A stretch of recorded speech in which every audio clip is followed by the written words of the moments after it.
की शुरुआत बड़ी खबर के साथ करेंगे। सच पे धड़क की खबर का बड़ा असर। पीटीआई भर्ती 2022 में अपात्र लिस्ट जारी करने का मामला, मुख्यमंत्री कार्यालय से लेटर जारी हुआ है।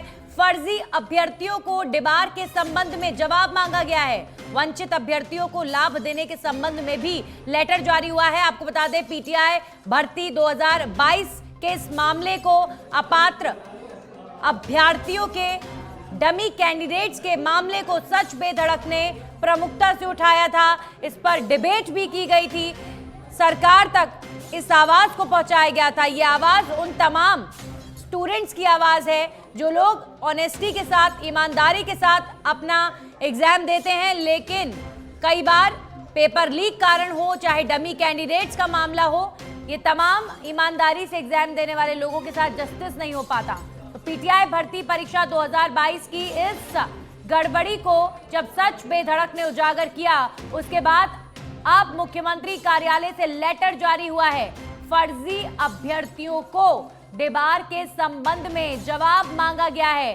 फर्जी अभ्यर्थियों के इस मामले में कार्रवाई क्या हुई, इस मामले में इतने बड़े बड़े खुलासे होने के बाद क्या कार्रवाई हुई इन डमी कैंडिडेट्स को लेकर, जिन लोगों ने डमी कैंडिडेट्स को बिठाया या जो लोग डमी कैंडिडेट्स के तौर पर बैठे, या जिन अधिकारियों की मिलीभगत रही होगी, इस मामले में क्या जांच हुई, क्या कार्रवाई हुई, जवाब मांगा गया है।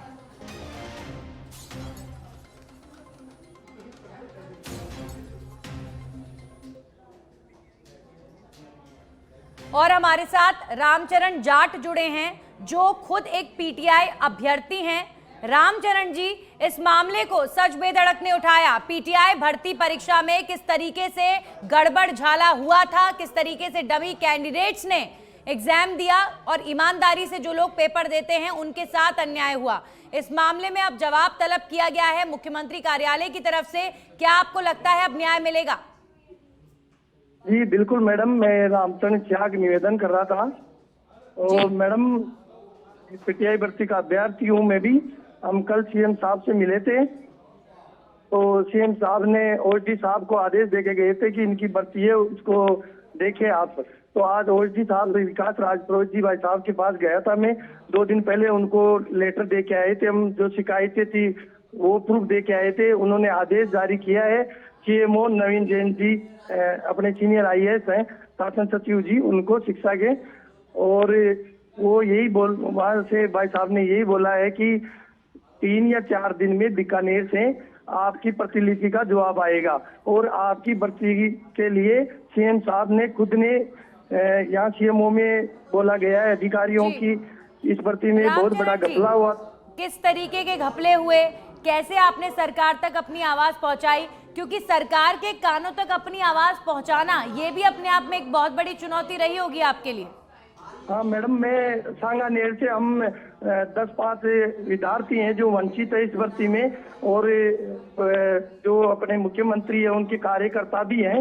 ये हमारे लिए भाग्यशाली मौका है। तो हम कार्यकर्ता थे, तो हमने भाई साहब से रिक्वेस्ट की कि भाई साहब हमारी पीटीआई भर्ती 2022 है, इसमें बड़े लेवल, बड़े स्तर पे फर्जीवाड़ा हुआ है। इसमें डबल डिग्री वालों को ज्वाइनिंग मिल गई, इसमें नौकरी की 7 डिग्री लेके आए उनको ज्वाइनिंग मिल गई, अपेयरिंग वाले जो डिग्री एग्जाम से पहले डिग्री कंप्लीट नहीं हुई, अपेयरिंग में चल रहे थे, उनको ज्वाइनिंग मिल गई। जिसके बीए में 40% से कम परसेंटेज है उनको ज्वाइनिंग मिल गई। कई अभ्यर्थी, जैसे बोर्ड का काम था, बोर्ड ने किया, कर्मचारी चेयरमैन साहब है, एक आर्मी से हैं, तो बहुत ईमानदार और निष्पक्ष अधिकारी के तौर पे उन्होंने डमी अभ्यर्थी इस भर्ती में मिले, उनपे भी एफआईआर करवाई, एसओजी में दिया। तो हम 1.5 साल से इस भर्ती में लगे हुए हैं। मतलब रामचरण जी, चारों तरफ से एक तरीके का जो उजागर हुए पीटीआई भर्ती परीक्षा में मामले, चारों तरफ फर्जीवाड़ा हुआ। जो अब बात आप कह रहे हैं कि देखिए, इसमें डमी कैंडिडेट्स का मामला भी सामने आया, इसमें फर्जी डिग्री का मामला भी सामने आया, इसमें अपात्र लोगों की नौकरी लगने का भी मामला सामने आया। तो यहाँ पर इतने सारे मामले सिर्फ पीटीआई भर्ती परीक्षा से जुड़े हुए हैं। अब ऐसे में क्या लगता है आपको, आपने जब सीएम तक अपनी आवाज पहुंचाई है और जवाब तलब किया गया है, क्या लगता है कहां तक आपकी जो लड़ाई है वो आपने जीती, और अब आगे क्या लगता है क्या होगा? अब मैडम यही है भाई, वो जो आदेश गया है उसका जवाब आने दो, 3-4 दिन वेट करते हैं क्या जवाब देते हैं। और उधर निदेशक साहब आशीष मोदी जी, वो डायरेक्टर साहब बैठ नहीं रहे सीट पे वहाँ पे। जब हम जिन LDC UDC उनके हाथ में ये भर्ती है उनसे बात करते हैं तो वो ये कहते हैं कि निदेशक मोदी आएंगे तब आपकी भर्ती की जांच चल रही है, वो हो रहा है, उसका काम होगा आगे। अब हमारी मुख्य मांग थी कि पात्र जो भी आपको मिला वो बोर्ड को भेजो, इधर नोट ज्वाइनर रहे उनकी लिस्ट बोर्ड को भेजो। तो उनका एक ही जवाब रहता है कि डायरेक्टर साहब नहीं है, उनके सिग्नेचर बिना कैसे भेजे। तो मैं बताना चाहता हूँ मैडम, डायरेक्टर साहब नहीं थे वहाँ पे, लेक्चरार हिंदी व्याख्याताओं का धरना चल रहा था, 2 दिन धरना चला, उनको ज्वाइनिंग दे दी गई। तो वहाँ क्यों नहीं बोली गई उनको ये बात की डायरेक्टर साहब है, उनके चयन बिना आपको ज्वाइनिंग नहीं होगी। उनके डिजिटल चयन होते हैं, ये बहाने बनाते हैं, निदेशालय जो कुछ कर नहीं रहा, इसलिए हम मुख्यमंत्री साहब को बोले। मैं समझ रही हूँ। देखिए, ये इतना बड़ा जो घपला होता है इतने बड़े एग्जाम में, ये सिर्फ स्टूडेंट्स लेवल पर नहीं होता, बड़ी संख्या में जो ऑलरेडी सरकार में बैठे लोग होते हैं उनकी बदौलत भी ये कृपा जो है बरसती है और ये फर्जीवाड़ा होता है। रामचरण जी, 2022 का ये मामला है, तब सरकार किसी और की थी, अब किसी और की है। अब आपको लगता है कि न्याय मिलेगा?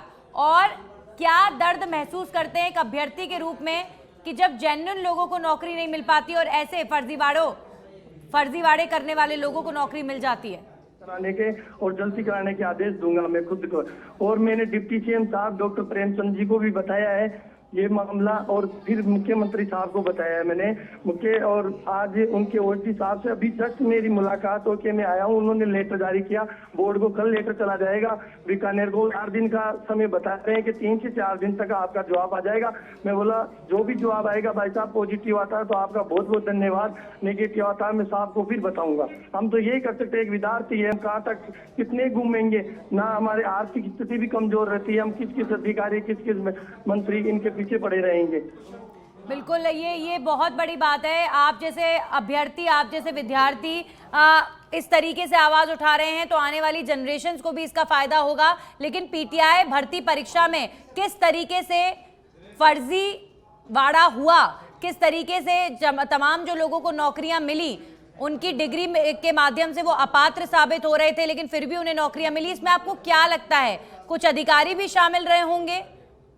बिल्कुल, मैं कल चेयरमैन साहब से मिलने गया बोर्ड, तो आलोक राज जी कह रहे थे चेयरमैन साहब कि इस भर्ती को जिंदा रखा है या वापिस हमारे को विश्वास हुआ है कि ये भर्ती जिंदा है, इसमें फर्जी अभ्यर्थी बाहर होंगे, हमारी जीत होगी, उसका पूरा श्रेय मैं आलोक राज जी को देना चाहता हूँ।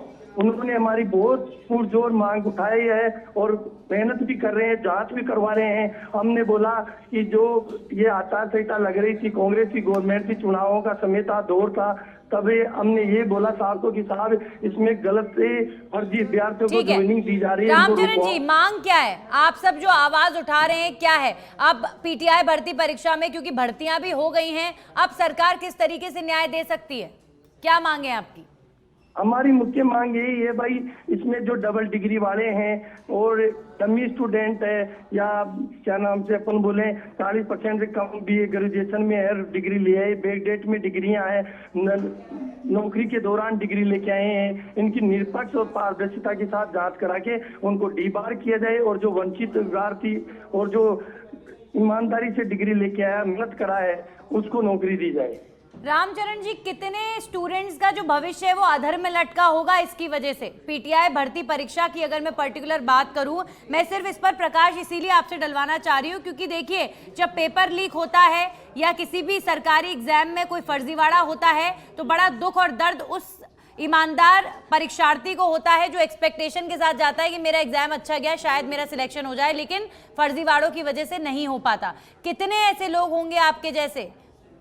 बिल्कुल, हम वंचित बचे हुए हैं, पीछे 400-500 लोग, और हमने 250 से 300 के करीबन तो सबूत दे दिए निदेशालय और बोर्ड को। ये एक बार नहीं 10-10 बार सबूत दिया है हमने। हम ये बोल रहे हैं कि हम गलत है तो हमारे को जेल में डालो, हम सही है तो हमारे को नौकरी दो, इससे बड़ा क्या होगा?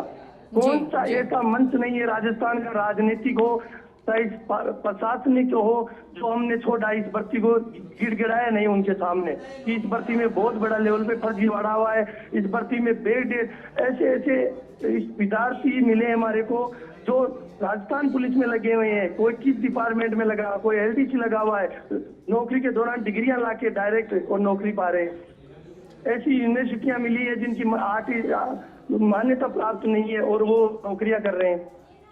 जी ठीक है रामचरण जी, आपने अपनी आवाज को उठाया और मुख्यमंत्री कार्यालय की तरफ से अब इस मार्फत लेटर जारी हुआ है, जवाब तलब किया गया है। अभी फिलहाल सिर्फ जवाब पूछा जा रहा है कि आखिर कार्रवाई क्या की गई।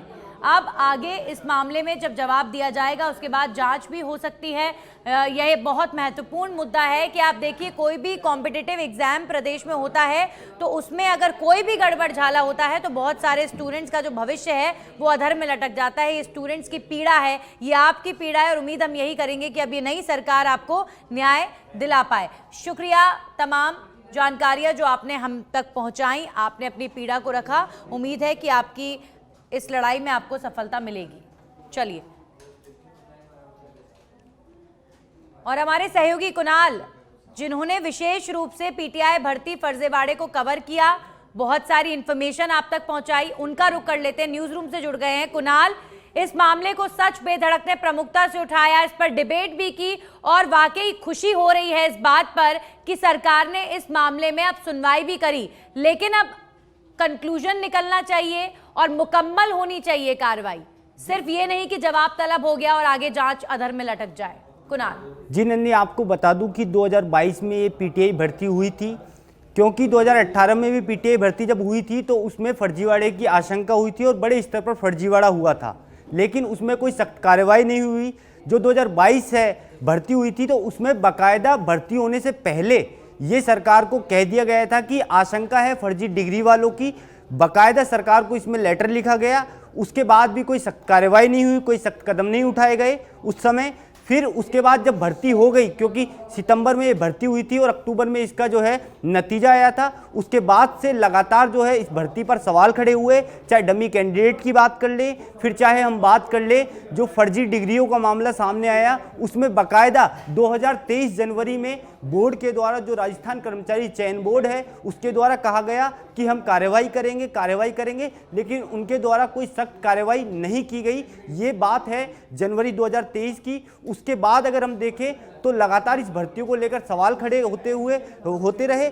उसके बाद जो है आचार संहिता से पहले ऐसे अभ्यर्थियों को, क्योंकि ये संदेह के घेरे में थी पूरी भर्ती, उसके बाद भी ऐसे अभ्यर्थियों को जो है ज्वाइनिंग दे दी जाती है, उनका चयन हो जाता है। लगातार अभ्यर्थी इस चीज़ को लेकर मांग उठाते रहे, सरकार को जो है कहते रहे इस पर कार्रवाई करने के लिए, लेकिन कोई सख्त कार्रवाई नहीं हुई। बोर्ड ने बाकायदा, क्योंकि अगर हम पीटीआई भर्ती में बात करें तो इसके लिए जो मुख्य जो डिग्री चाहिए होती है उसमें डीपीएड, बीपीएड और सीपीएड की डिग्री चाहिए होती है। और बाकायदा प्रेस की विज्ञप्ति में, जो कर्मचारी चयन बोर्ड की प्रेस विज्ञप्ति थी 2022 में पीटीआई भर्ती के लिए, उसमें बाकायदा ये लिखा हुआ था कि आपको अगर इसमें भर्ती के लिए आप पात्र तभी होंगे जब आपकी डिग्री जो है एनसीटी से मान्यता प्राप्त होगी। लेकिन अभ्यर्थियों ने ऐसे यूनिवर्सिटियों की जो है डिग्रियां इसमें लगा दी जिनको एनसीटी से मान्यता प्राप्त नहीं है, और उनका जो है चयन होता है। और बाकायदा, क्योंकि ये जो पूरी चयन प्रक्रिया होती है, कई स्तर पर जो है डॉक्यूमेंट वेरिफिकेशन होते हैं, और उसके बाद भी ऐसे अभ्यर्थी, इसका मतलब पूरा ये रैकेट है ना, पूरा रैकेट है। कोई ना कोई इसमें बीच में दलाल भी होंगे, अधिकारी भी इसमें शामिल होंगे। और मैं हैरान हूं कि इतनी बड़ी गवर्नमेंट इंस्टीट्यूट एजेंसी और भर्ती परीक्षा कंडक्ट करा रही है और उसमें इतना बड़ा फर्जीवाड़ा खुले तौर पर हो रहा है, लेकिन उसके बाद भी पिछली सरकार शांत रही। हैरानी की बात है ये। और अब आप सरकार बदल चुकी है, दूसरी पार्टी की सरकार है, तो ये न्याय दिलाएंगे। अब इस मामले को कम से कम मुख्यमंत्री के कार्यालय से अगर लेटर भेजा गया है तो उम्मीद की जा सकती है कि इस मामले पर संज्ञान भी होगा और न्याय भी होगा। निश्चित रूप से आप देखिए कि चुनाव से पहले भारतीय जनता पार्टी की सरकार लगातार युवाओं के, चाहे फर्जी पेपर लीक का मामला हो, फर्जी जो है पेपर लीक का मामला हो, इन तमाम मुद्दों पर जो है सरकार आक्रामक रही है। उस समय की पूर्व जो सरकार रही है कांग्रेस सरकार पर, अब जो है कहीं ना कहीं युवाओं के हित में जो है फैसले लिए जा रहे हैं। और आपको नन्नी एक बात बताऊं मैं, क्योंकि दस्तावेज जो ये पूरा फर्जीवाड़ा हुआ है इसमें कौन लोग सम्मिलित, क्योंकि आज बोर्ड के पास, क्योंकि जब कोई भी भर्ती होती है तो उसमें कई स्तर पर डॉक्यूमेंट वेरिफिकेशन होते हैं। उसमें डॉक्यूमेंट वेरिफिकेशन में जिस डिग्री को एनसीटी से मान्यता प्राप्त नहीं है, ऐसे अभ्यर्थी को चयन कैसे हो गया, इस बारे में जब बोर्ड से जवाब तलब किया गया, सच बेधड़क ने इस बारे में जब पूछा बोर्ड से, तो बोर्ड ने कहा कि हमारे पास संसाधन नहीं है कि हम दस्तावेज एक एक अभ्यर्थियों के जो है दस्तावेज खंगाल सके। आपको बताएं कि बोर्ड के द्वारा बकायदा अभी जो इस पूरे मामले में चल रही है प्रोसेस, उसमें यह है कि कर्मचारी चयन बोर्ड के द्वारा जो है एक जो जिनको एनसीटी से मान्यता नहीं है, जिन यूनिवर्सिटी को, उनकी एक लेटर भेजा गया है। अब शिक्षा निदेशालय बीकानेर उस पर जांच कर रहा है। अब जांच कब तक चलेगी? पूरे के पूरे सिस्टम में ही कहीं ना कहीं बहुत बड़ा लूपहोल नजर आ रहा है कि कोई माध्यम नहीं है। जो भर्तियां हुई, कोई माध्यम अधिकारी यहाँ पर हेल्पलेस नजर आ रहे हैं। लेकिन इस मामले की जांच पड़ताल होनी चाहिए और वाकई जो जेन्युइन कार्रवाई है वो भी होनी चाहिए। किसी भी तरीके का फर्जीवाड़ा इतने बड़े सरकारी एग्जाम में अगर हो रहा है तो ये बहुत बड़ा चिंता का विषय है। खैर, सच बेधड़क ने इस खबर को प्रमुखता से उठाया। कुणाल, आपने भी बहुत मेहनत करी इस खबर के लिए और बहुत शुभकामनाएं कि जितने भी लोग आवाज उठा रहे हैं उनकी आवाज को सरकार सुने, यही उम्मीद। शुक्रिया, आप हमारे साथ जुड़े।